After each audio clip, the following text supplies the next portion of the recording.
আজকের ভিডিওতে আমাদের আলোচনার বিষয় হলো ভিসা সীমাবদ্ধতা। গত এক বছর ধরে অন্তত 10টি দেশ বাংলাদেশি ভ্রমণ, চিকিৎসা ও ব্যবসায়িক ভিসা প্রার্থীদের জন্য বিধিনিষেধ আরোপ করেছে।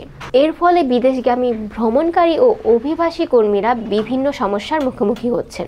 ভিসা কমে যাওয়ার এই সংকট কেন হচ্ছে এবং কিভাবে এই সংকট বাংলাদেশি পর্যটক, অভিবাসী কর্মী এবং পর্যটন শিল্পের উপর প্রভাব ফেলছে তা নিয়েই আমাদের আজকের আলোচনা।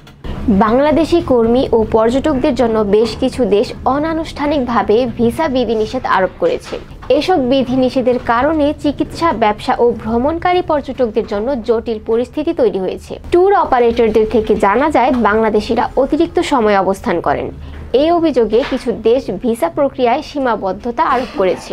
বাংলাদেশ আউটবাউন্ড ট্যুর অপারেটর ফোরামের তথ্য অনুযায়ী এই সংকটের কারণে তাদের বিক্রি 60% কমে গিয়েছে। এর ফলে এই সেক্টরের যা প্রায় 42,000 কর্মী ক্ষতিগ্রস্ত হয়েছে।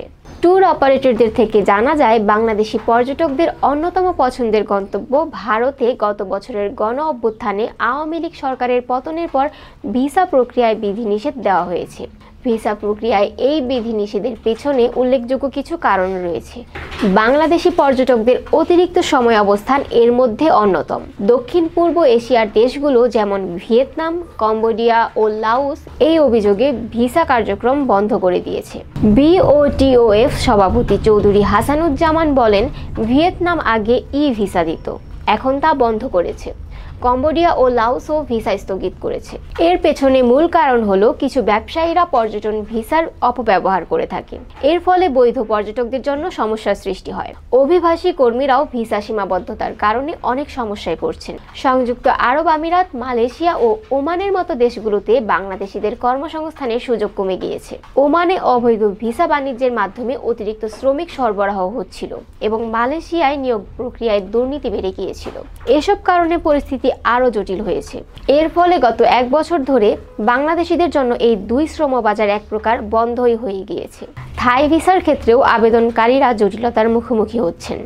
এই খাতের সংশ্লিষ্টরা বলছেন, ভিসা সিস্টেম চালু হওয়ার পর থেকে 2 জানুয়ারি থাইল্যান্ডে বাংলাদেশিদের জন্য ভিসা জটিলতা শুরু হয়। ভিসা আবেদনের ক্ষেত্রে ভিসা জমা দেওয়ার পর ফি প্রদানে জটিলতা রয়েছে।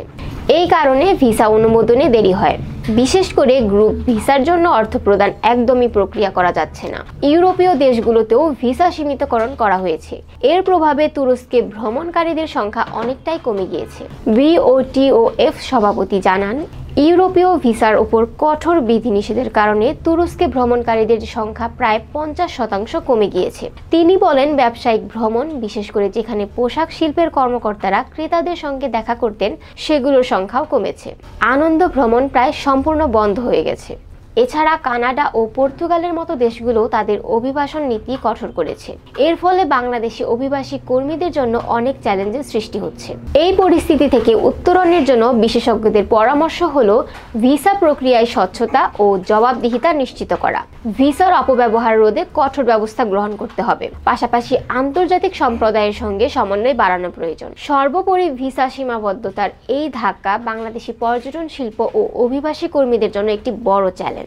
সংশ্লিষ্ট সকলের প্রচেষ্টার মাধ্যমে এই সংকট মোকাবেলা করা যাবে বলে আশা করা যায়। আপনি কি মনে করছেন, ভিসা সীমাবদ্ধতার এই সংকট কাটাতে কি করা প্রয়োজন? আপনার মতামত জানান কমেন্টে এবং লাইক, শেয়ার ও সাবস্ক্রাইব করে আমাদের সাথেই থাকুন।